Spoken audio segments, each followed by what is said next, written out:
સહકારી નેતા Dilip સંઘાણીનો social media પર પોસ્ટ વાયરલ થઈ રહી છે। સોશિયલ મીડિયામાં પોસ્ટથી હવે ચારેકોર ચર્ચાઓ થઈ રહી છે કે દીકરીના નિહાપા લાગ્યા લખીને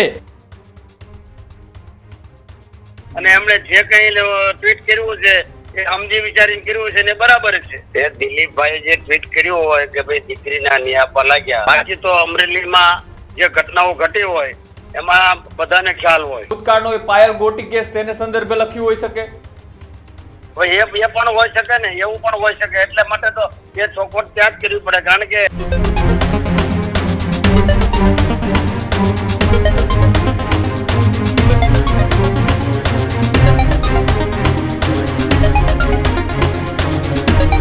સમાચારોમાં આગળ વાત કરીએ। રાજનીતિના એક મહત્વપૂર્ણ સમાચાર સામે આવી રહ્યા છે।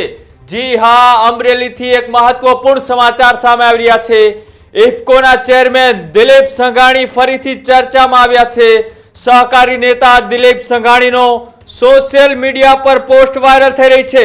સોશિયલ મીડિયામાં પોસ્ટથી હવે ચારેકોર ચર્ચાઓ થઈ રહી છે અને લખવામાં આવ્યું છે કે દીકરીના નિહાપા લાગ્યા લખીને આ સોશિયલ મીડિયાની અંદર એટલે કે એક્સ નામના પ્લેટફોર્મ ઉપર દિલીપ સંઘાણીએ પોસ્ટ મૂકી છે।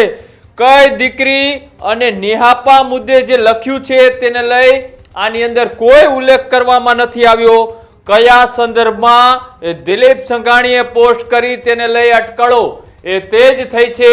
આ તમે જોઈ રહ્યા છો કે તેમના ટ્વિટર એટલે કે એક્સ હેન્ડલ ઉપર દીકરીના નિહાપા લાગશે એટલું જ માત્ર લખાણ કર્યું છે। આ લખાણ કયા સંદર્ભમાં કરવામાં આવ્યું છે, કઈ દીકરીના નિહાપા લાગશે, કોને નિહાપા લાગશે, કયા હેતુથી તેમને આ લખ્યું છે, કયા રાજકીય નેતાને લાગે છે અથવા તો કયા એવા સામાજિક કારણો છે કે તેને લઈ તેમને આ નિવેદન એ સોશિયલ મીડિયાના એક્સ ઉપર એ માત્ર ટૂંકા શબ્દોમાં લખવું પડ્યું। આની હજી કોઈ સ્પષ્ટતા નથી સામે આવી। કોના સંદર્ભમાં લખ્યું છે, કોના કહેવાથી લખ્યું છે, કોને કહેવા માટે લખ્યું છે, આવા અનેક સવાલો ઉઠી રહ્યા છે।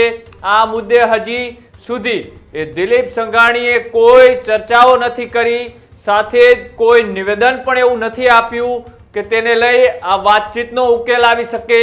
પણ જે આ વાત લખવામાં આવી છે તેને લઈ અત્યારે એ ભારે ચર્ચાઓ થઈ રહી છે કે દીકરીના નિહાપા લાગ્યા તેવું લખાણ એ દિલીપ સંઘાણીએ શા માટે લખ્યું છે, કોને લખવામાં આવ્યું છે અને કોને આ લાગુ પડે છે, આવા અનેક સવાલો થઈ રહ્યા છે। અમરેલીની આસપાસના વિસ્તારની અંદર આ સવાલો અત્યારે એ દિલીપ સંઘાણી ઉપર થઈ રહ્યા છે। ત્યારે હવે આપણી સાથે વાતચીત કરવા માટે એ અમરેલીના પૂર્વ સાંસદ એ નારણ કાછડિયા જોડાયેલા છે। નારણભાઈ, જે રીતના એ દિલીપ સંઘાણીનું આ ટ્વિટર એક્સ ઉપર એ લખાણ દીકરીના નિહાપા લાગશે, આટલું જ નિવેદન કોના તરફ જઈ રહ્યું છે, કોને નિશાને બનાવ્યા છે અને આમાં જે વાત થઈ રહી છે એ કઈ દીકરીની છે?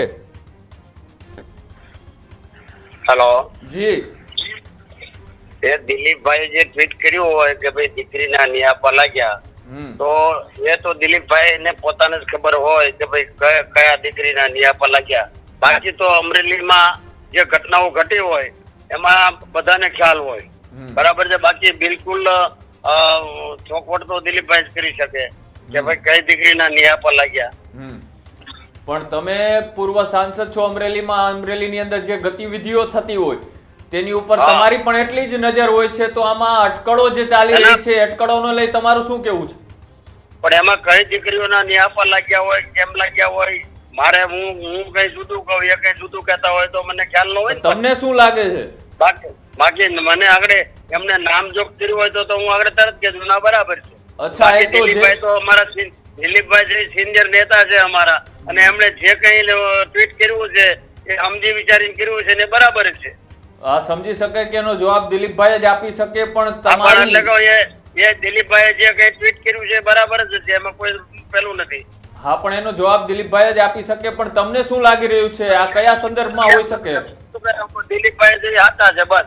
હા, પણ કયા સંદર્ભમાં હોઈ શકે નારાયણભાઈ, તમને શું લાગે છે? તમને ખબર ના હોય ને કયા સંદર્ભમાં, પણ એમણે જે કર્યું છે કીધું છે એ બિલકુલ સાચું છે।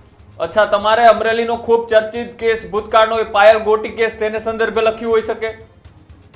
એ પણ હોઈ શકે ને, એવું પણ હોઈ શકે. એટલે માટે તો એ ચોખવટ ત્યાં જ કરવી પડે, કારણ કે દિલીપભાઈ જે કઈ કર્યું છે, જે કઈ ટ્વીટ કર્યું હોય એમાં 100% એને સમજી વિચારીને જ કર્યું હોય અને સાચું કર્યું. અચ્છા દિલીપભાઈ, જે રીતના એ અત્યારે ઇફકોના ચેરમેન છે, પણ અમરેલીની રાજનીતિમાં અનેક જૂથવાદોની વારંવાર દિલીપભાઈ સંઘાણી અમરેલીને ગુજરાતના અને દેશના સહકારી નેતા છે અને સિનિયર આગેવાન છે ભારતીય જનતા પાર્ટીના. અને અમરેલી જિલ્લાના પાયાના પથ્થર ભારતીય જનતા પાર્ટીના એ એક ઉભા કરનારા વ્યક્તિ છે. એટલે એમને જે કઈ કર્યું હોય એ સમજી વિચારી અને બુદ્ધિપૂર્વક નું કીધું હોય, એમાં કોઈ અમારે સંદેહ કરવાનો ના હોય, એમાં એ વાતું જ કીધું. તો નારણભાઈ, એ વારંવાર સવાલો ઉઠે છે અમરેલીમાં જૂથવાદના, પાર્ટીની અંદર વિવાદ વિખવાદના. એવું કશું છે જ નહીં, એવું કશું નથી. અચ્છા, એવું કશું જ નથી. નહીં, પાર્ટીના જૂથવાદ કે ભાજપમાં જૂથવાદ કે એવું કશું છે જ નહીં. અચ્છા, બધું સમૂહસૂત્રું ચાલે છે. આ બધું સમૂહસૂત્રું ચાલે છે, બરાબર જ ચાલે. અચ્છા જી, તો આને લઈને નિવેદન કે કોઈ પ્રતિક્રિયા દિલીપભાઈ આપી શકશે? એ તો એ દિલીપભાઈ ને પૂછવાનું, મને ના પૂછાય ને. તમારા અંગત મિત્ર છે, તમારા વિસ્તારના સાથી નેતા છે, પણ અમુક બાબતમાં તો એમને પોતાને જ પેલું કરવાનું હોય. આ બાબતે તમારી કોઈ વાતચીત થઈ છે દિલીપભાઈ જોડે? નહીં, મને પૂછ્યું એટલે મેં કેમ કીધું, ભાઈ અમારા સિનિયર નેતા છે અને એમને જે કઈ નિર્ણય લીધો હોય કે જે કઈ કર્યું હોય એ 100% સાચું જ હોય. બસ એમને આ બાબતે દિલીપભાઈ સાથે ટેલિફોનિક વાતચીત કે એવું કઈ થયું તમારું આ નિવેદન પછી? મારે કોઈ વાત નથી થઈ.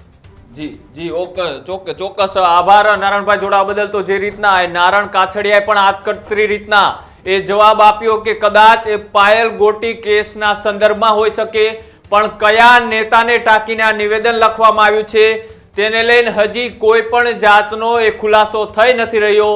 માત્ર દિલીપ સંઘાણીએ દીકરીઓના નિહાપા લાગ્યા તેવો શબ્દ લખ્યો છે. આ શબ્દ એ ઘણું બધું કહી જાય છે, ઘણા બધા ભૂતકાળને ફરીથી તાજા કરી શકે તેવું આ તેમનું એ લખાણ છે. કેમ કે અમરેલીનો ખૂબ ચર્ચિત કેસ એ પાયલ ગોટી કેસ હોઈ શકે, અથવા તો કોઈ અંગત અદાવત કે કોઈ અંગત લાગણીના કારણે દિલીપ સંઘાણી સાથે પણ કંઈ બીજું થયું હોય અને તેની આસપાસ જે ગતિવિધિઓ થઈ રહી હોય એ ગતિવિધિઓના આધીન પણ દિલીપ સંઘાણી આ નિવેદન એ સોશિયલ મીડિયા ઉપર લખ્યું હોઈ શકે. અત્યારે તો તમામ વાતની અટકળો ચાલી રહી છે. પૂર્વ સાંસદ નારણ કાછડિયા સાથે પણ વાતચીત કરી, તેમને પણ કહ્યું કે અમરેલીમાં કોઈ જૂથવાદ નથી, અમરેલીના પાયાના પથ્થર છે દિલીપ સંઘાણી, ઇફકોના ચેરમેન છે. પણ જ્યારે એ અંદરની વાતો બહાર આવે છે ત્યારે જરૂરથી અમરેલીનો એ જૂથવાદ અને પાર્ટીનો વિવાદ એ સમયાંતરે સામે આવતો હોય છે. કદાચ આ એનું જ કારણ હોઈ શકે કે ટૂંકા શબ્દોની અંદર એ દિલીપ સંઘાણીને લખવું પડ્યું. તે ખુલીને નથી બોલી રહ્યા, પણ ટૂંકા શબ્દોમાં જે લોકો આ વાતોને સમજતા હશે તે ચોક્કસથી આ નિવેદનને એ સમજી ગયા હશે કે આ નિવેદન કોના માટે અને કોના તરફી લખવામાં આવ્યું છે. હવે જોવાનું એ છે કે દિલીપ સંઘાણી આ નિવેદનને લઈ, આ તેમના લખાણને લઈ એ ક્યારે ખુલાસો કરે છે અને આ ખુલાસામાં શું મોટો ઘટસ્ફોટ થાય છે.